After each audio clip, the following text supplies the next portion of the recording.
Hey guys, welcome back to the BuzWeaver channel. And in today's top stories, this is one of those stories that just makes my day as a content creator that much better, that much more exciting and engaged. Because we have the person who is we know that the left and the Democrats and the Trump detractors can't stand Donald Trump. They know they can't stand Elon Musk. They hate them. But the person that they hate and can't stand and are terrified of is Kash Patel, especially now that he is going to be the head of the FBI. They are absolutely terrified. And I wanted to start off the day with the furthest left bias that I could find, and then we'll move our way through. But you know we have covered Kash Patel here for quite some time. And he was the person responsible for trying to get the National Guard during Trump's speech at the Ellipse around the Capitol, and he was rejected by the D.C. mayor and rejected by Nancy Pelosi. And we'll get into that here shortly. But I wanted to pick Vox because, of course, we want to start to see what the left is trying to say. Welcome to the Log Off. Today, I'm focusing on the Senate's confirmation of new FBI Director Kash Patel, a move that puts a hardcore Trump loyalist at the head of the federal law enforcement. So the snark has already begun. What's the latest? The Senate voted 51-49 today to confirm Patel as the head of the FBI.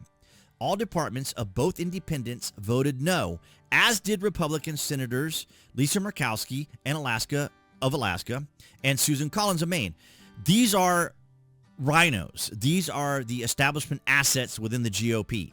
And as I've said too, many of my Democrats and many on the left, they don't have to totally panic about things because the Establishment Uni-party is still going to be there to obstruct, and they're still going to be there to hamstring Donald Trump. But in this particular situation, it was a 51-49 vote. Who is Kash Patel? Now they want to tell you, because, of course, as we've always talked about, when it comes to the left, when it comes to the Democrats, they'll tell you what opinions to have. They'll tell you what to think. They'll tell you who these people are and how you should perceive them. Patel is a former public defender, prosecutor, and Republican congressional staffer. During the first Trump administration, Patel worked on the National Security Council and for the Defense Department. He's also a longtime MAGA loyalist who has appeared on right-wing podcasts, give me a break, and criticized investigations into Donald Trump conduct as political persecution. Well, it was. That's exactly what it was. Patel's 2023 book included an enemies list naming dozens of officials who have deemed threats to democracy via the deep state. Well, exactly. That's what he did, yes. What's going on between Trump and the FBI? The Trump administration has fired high-ranking FBI officials and demanded bureau leadership compile a list of employees involved in the January 6th investigations, raising concerns about a coming political purge. No, not at all. Raising concerns about the fact that it was weaponized, and now we're going to have somebody who's going to look into it. During his confirmation hearing testimony, Patel pledged there will be no retributive actions taken by an FBI should I be confirmed as the FBI director. But Senator Richard Durbin of Illinois accused Patel of involvement in the early firings, a claim Patel's team denies because he wasn't in power yet. Now, it's up to the executive chief, which is what Donald Trump is, to make those types of decisions because he can. And this is why they're also terrified about all that's going on.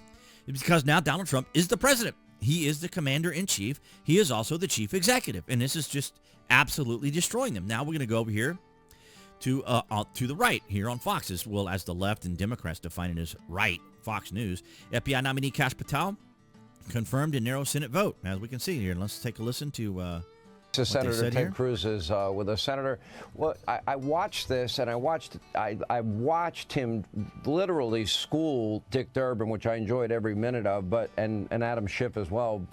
But as I was watching this, and he spoke about the erosion of trust with the FBI. Then Kash Patel did something that he made a commitment to never weaponize the FBI and to never politicize the FBI.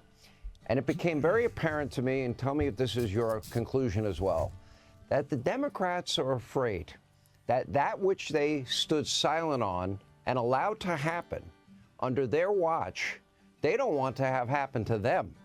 And meanwhile, not one of those people on that committee, not one Democrat ever spoke out about how the unequal use of our justice system against Donald Trump, or the valuation of Mar-a-Lago, or FISA warrants, or not raiding Hillary and Biden's home, but raiding Mar-a-Lago, and on and on and on. So I think they're afraid. Look, John, I think you're absolutely right. Let's first of all take an assessment of what happened today in the hearings. And I got to say, watching the Democrats' ridiculous behavior in the hearings, it reminded me of a line from Shakespeare's Macbeth. It was a tale told by an idiot, full of sound and fury and signifying nothing. I think the Democrats, they tried to put on a circus. They screamed, they yelled, they stomped their little feet, they beat the table. But at the end of the day, what is really striking is none of them made a serious argument that Kash Patel is not qualified. He's spent nearly 2 decades working in law enforcement. He's been a federal public defender. He's been a federal prosecutor. He's worked in the National Security Division of the Department of Justice. It's extraordinary, isn't it? His credentials are extensive, and his knowledge and experience is equally as extensive. So there could be no argument about his competence and capability and the meritocracy, because he is that guy. I mean, he has that knowledge. He has that capability. And over the years, of course, we've always kept up with him. Tim Pool has had him on his show. So that's why Vox called it Right Wing Podcast. What you need to show is whether or not the FBI and government agents were using undercover operatives and informants on the day of January 6th. Because if you can show that, you know they've been at... Hang on. But the paperwork shows having run informants... That's a 6-month buildup, minimum. Right. Minimum. It's not like they just dropped them into the Proud Boys and said, hey, go, don't disrupt, please. So once you prove that, then you defeat the insurrection narrative with the FBI's own documentation. Forget what the videotape shows. Just for people who you can't see what's going on in the room, the reason why Kash just said hang on or whatever is because I started smirking and rolling my eyes. And what I meant to convey with that is, come on, we know they were involved. No, look, I totally clarify, agree. Though. Yeah. I'm not saying I know definitively. What I'm saying is a reasonable suspicion is that there were agents. There's a video showing a guy with an earpiece pulling people into the building. All right. Mm-hmm. You combine that with the evidence of Ray Epps, and it looks like you have a preponderance of evidence suggesting there may have been federal law enforcement. Now, I don't want to get into all of the speculation and hyperbole here, but we're going to find this out, and this is why I'm so glad that Kash is there, and this is why you saw Amy Klobuchar and others there so terrified that Kash is going to have that information now. He's going to have it at hand to show people, and it's absolutely amazing. Why on January 6th, when it has now publicly been admitted by the FBI that they had information that there could possibly be a situation like that at the United States Capitol, why weren't the cabinet secretaries under President Trump briefed? Why didn't the FBI put 1,000 uniformed agents around the U.S. Capitol? Where was the fence? Right? These are the lackings that led to January 6th. These are the mistakes, intentional or otherwise, that led to January 6th. And if you look at the video from January 6th, and they still won't release all of it, an entire side of the Capitol, I believe it's the south side, was totally unmanned. No police officers whatsoever. And that's where the crowd first came in through. And you have to ask yourself, what happened on January 6th? Now, look, I was chief of staff of the Department of Defense on the 6th. We had offered the Capitol Police and Mayor Bowser of Washington, D.C., thousands of National Guardsmen and women 2 days before January 6th, and they turned us down. So it could have been prevented. And there you go. And it's just that simple. And the Establishment Uni-party, the media, the Democrats, the Trump detractors, they didn't ever talk about it. This is back from 2021. This is July of 2021. And aside from watching it here on the BuzWeaver channel, where else did you see this?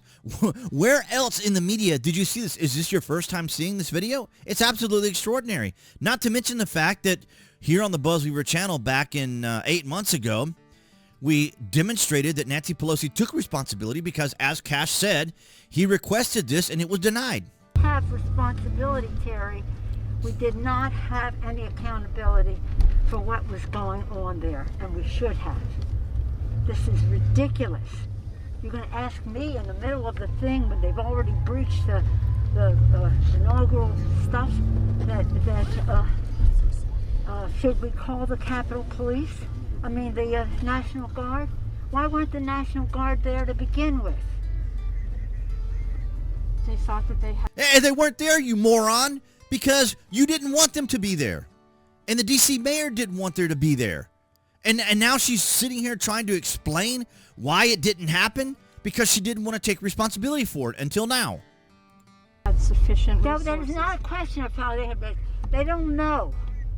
They clearly didn't know, and I take responsibility for not having them just prepare for more. Why?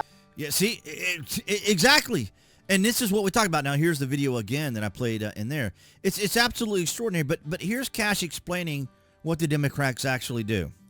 I have to wonder, Kash, if everything I said before about people being too stupid, it's in fact that the leadership is as stupid, right? Of course. The leadership is, no, the leadership is evil. They're not stupid.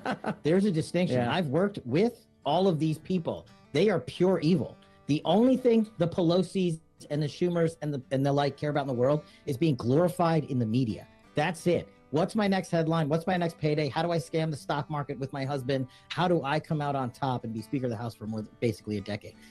Essentially, yeah. A bit hyperbolic, but probably incredibly accurate. And here, of course, we have from Elon Musk saying, yes, Trump aide Kash Patel demands massive declassification, calls for release of Epstein and Diddy list as truth must come out. So, ladies and gentlemen, what an amazing day. And if you haven't already, make sure you hit that like button because it is a great day here in our country that Kash Patel is now the FBI director. And we're going to see, we will see what he will do and whether he will come through with all of these things that he says he's going to do, especially January 6th. I can tell you right now, the Democrats are absolutely terrified of what Kash is going to talk about when it comes to this. It's absolutely extraordinary, but I wanted to make sure that you guys were caught up on it. And for all those who may be new, now you know. You've seen it from quotes from Kash himself about how they try to coordinate and to prevent what happened on January 6th. And then, of course, the hyperbole that was going on there with him and Tim Pool. You know, we'll find all that kind of stuff out later. And trust me, the Democrats are not going to like it. If they don't like what Elon is finding with Doge, wait till Kash gets into the FBI and finds out all of this additional information and weaponization that was going on. It is going to be epic. But I want to thank all you guys across New Tech as well as here on YouTube for your guys' continued support. Below this video, you can find the various social media links that I belong to include X, where you can follow me there. And, of course, if you order frequently from Amazon or are a Prime member, you can use my landing page link as it helps out the channel. Your privacy is protected. And speaking of privacy while you're online and protecting yourself, VPN down there. Trust Zone, one of my favorites. Absolutely awesome. But thank you so much, guys, for your continued support. It's been an amazing 2025. Trump is just doing so much. It's so amazing.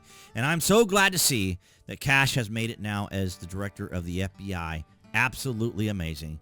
And I will see all you guys, appearing there on the screen if you're watching on YouTube, I'm getting ahead of myself, is the channel icon for all of those watching on YouTube. You guys can click on that to subscribe, as well as to select notifications. That way you know when there's content here on the channel.